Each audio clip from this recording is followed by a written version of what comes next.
name is Sharon Tate. She's today's kind of girl, bursting with youth, beauty, vitality, and hope. The hope was born 2 years ago at the MGM studios in Culver City, California, in the offices of producer Martin Ransohoff. It began with a contract with Filmways and an intensive program of lessons, study, and training to become a movie star.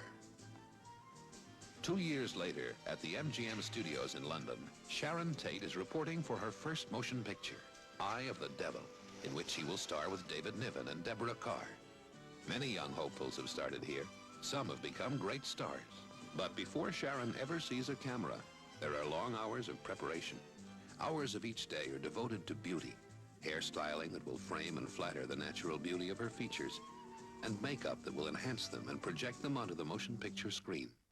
There are other long hours of rehearsal, of analyzing each scene, each movement, with director J. Lee Thompson. Sharon was faced with doing a very big and important part. Could she do it? That was in all our minds.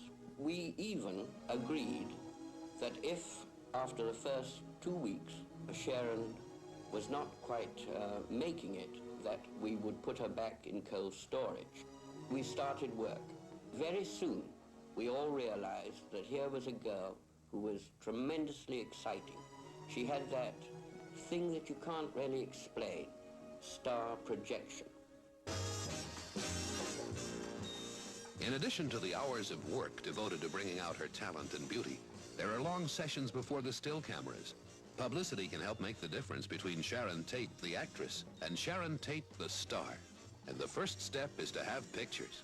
Lots of them.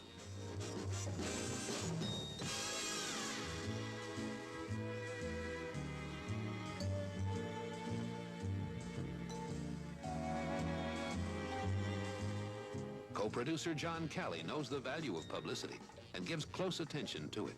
And even before the shooting starts on Eye of the Devil, Sharon learns that being a movie star also means being written about, talked about, interviewed.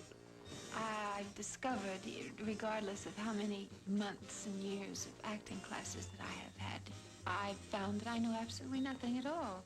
So now I can begin. All rising stars say, I wish they would not think of me as a beautiful woman. I'd like to play Shakespeare. That rings quite hollow. Well, I don't fool myself.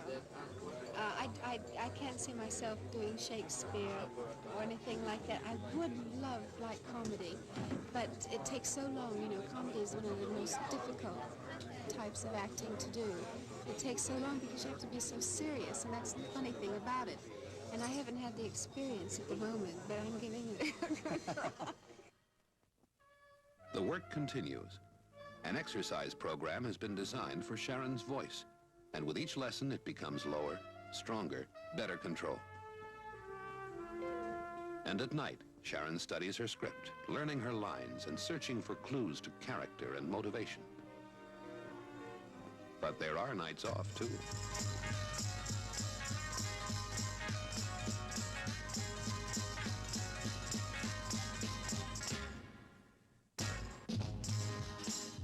Sharon can usually be found making the scene at one of London's newest, innest discotheques. Sharon's date and dancing partner is David Hemming, the British star who portrays her brother in Eye of the Devil.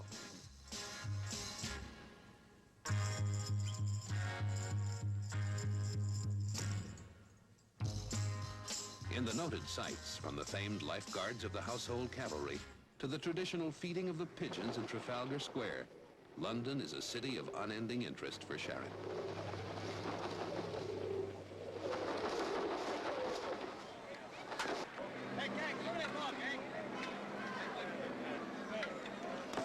Wherever there are Americans, there is baseball.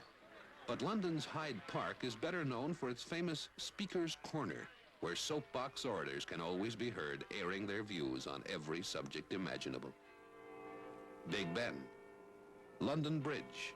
England is a kaleidoscope of historic sites, like the Tower of London, which now houses England's crown jewels.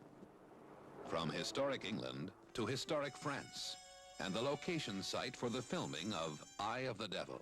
A medieval castle is the setting for this modern drama of suspense, and for Sharon Tate's first appearance before the motion picture cameras. We were on location in the south of France, in a place called Breve. The area was kind of mythical, kind of foggy and smoky, and it put me in a great mood for my part. And Lee, you know, he's a very mysterious type man, very curious eyes. But he knew exactly what he wanted out of this character and knew exactly how to get it out of me. Sharon was asked to play this very difficult role of a rather witch-like person. It was asking a newcomer to do a lot. She takes direction beautifully. Very soon she began to realize that the camera was a friend.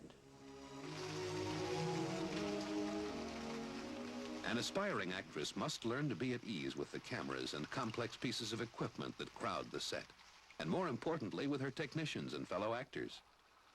Deborah Carr is my idea of an actress and a woman, you know, a person. And I learned so much from her. You know, just little things that, you know, would take a long time to, plus a lot of her things in acting, you know, to watch. She's so smooth, professional. It's fantastic, really fantastic.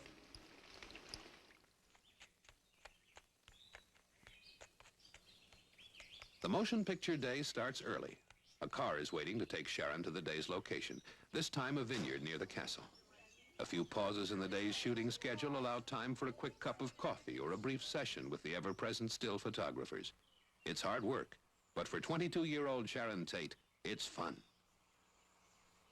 The first day that David walked on the location, when I was younger, I thought, well, this is the man I'm going to marry. So when he came up, I told him, I said, well, you know, I had plans for marrying you for many years. Oh, geez, he's so suave and so elegant and so handsome and witty.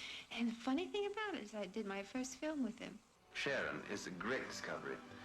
First of all, she's a fabulously looking bird, and she's got all the fun and spark and go.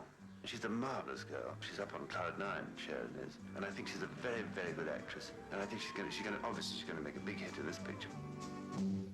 But don't you think that kind of ultimatum should come from Philippe?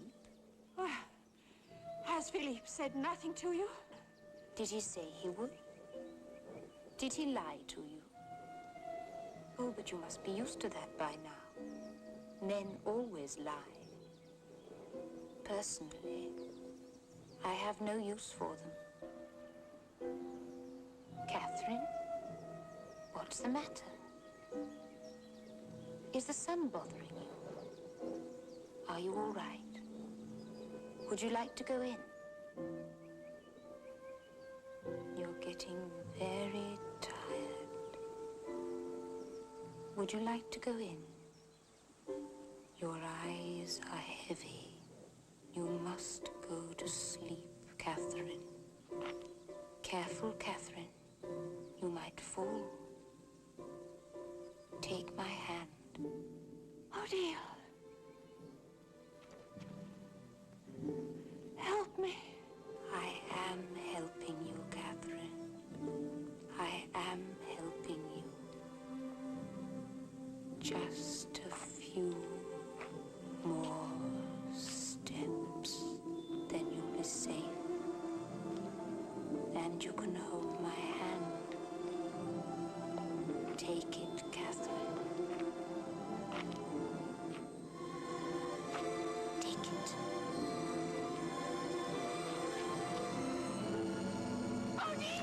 That was Sharon Tate as Odile in Eye of the Devil. And this is Sharon Tate as Sharon Tate, girl on the go-go, getting her big chance at stardom. Her first film could do it for her, with stars like David Niven and Deborah Carr, and star makers like producer Martin Ransohoff, and this man, director J. Lee Thompson. The moment that Sharon appeared on the screen in her first rushes, we knew that this wonderful personality was going to make out. I think this girl is going to be a big, big star. It's happening fast for Sharon Tate. Her second film is The Vampire Killers, to be followed by Don't Make Waves, both for Filmways and MGM. But the all-important one is the first one, Eye of the Devil. And it could be the lucky one, because all eyes are on Sharon Tate.